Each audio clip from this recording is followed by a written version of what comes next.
How do you fund a foundation for a public blockchain? Our number one moment this week.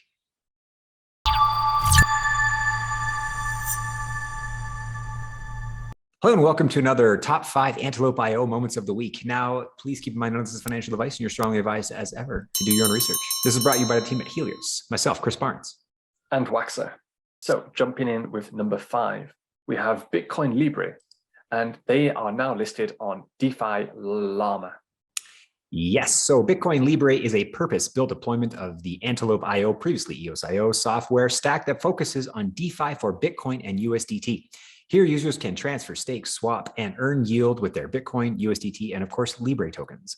Having Libre on DeFi Llama means that users, both existing and potential, can see how Libre is stacking up against its competition with regards to its DeFi prowess, specifically its total value locked, or TVL.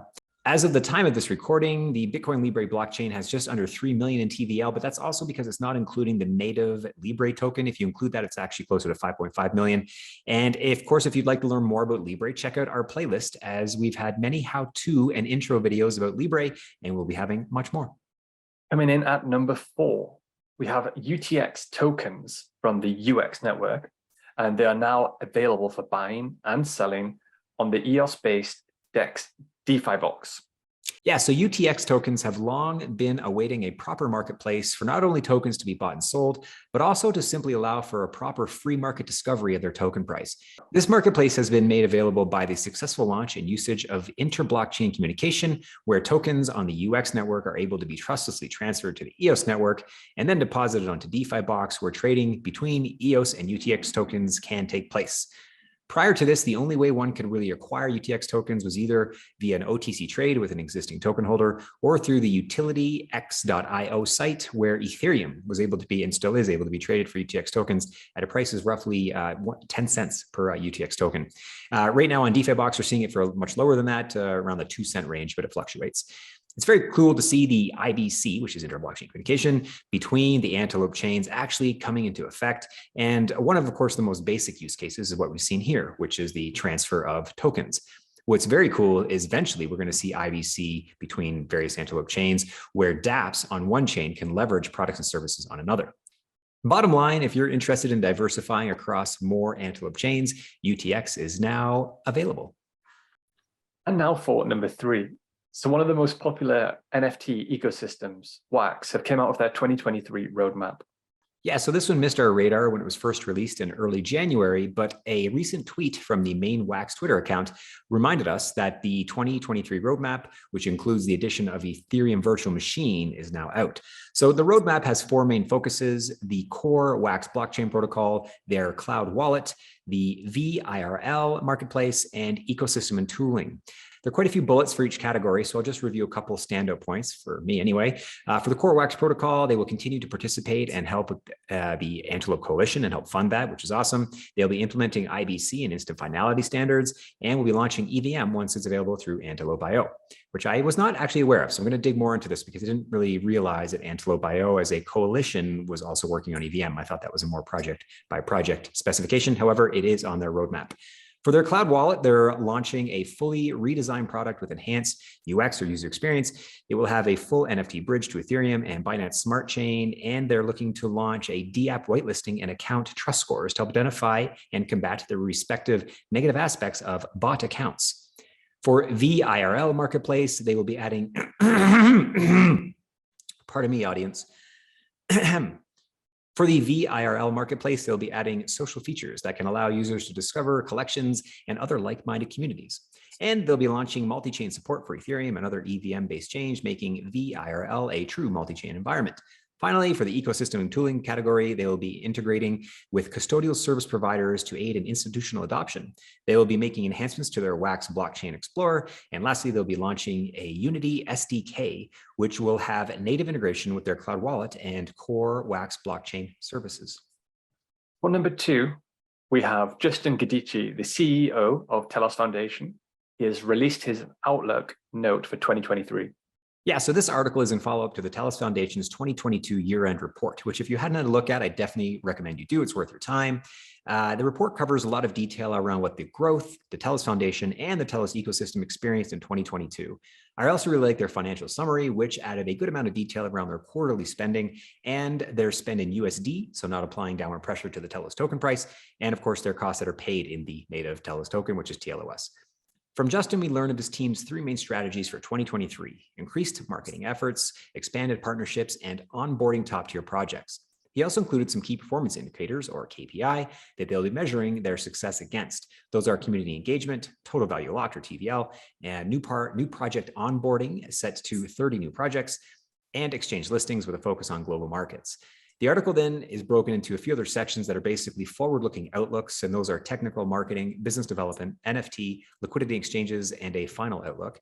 So really, there's so much detail in each of these, I won't go through them all, but the article is linked below. And from the final outlook, I did like what Justin wrote with the following: we will focus on specific targeting, outreach, and developing applications with real-world use cases, with the goal of positioning Telos as the underlying network infrastructure for products and services used by top-tier developers, Fortune 500 companies, and other organizations.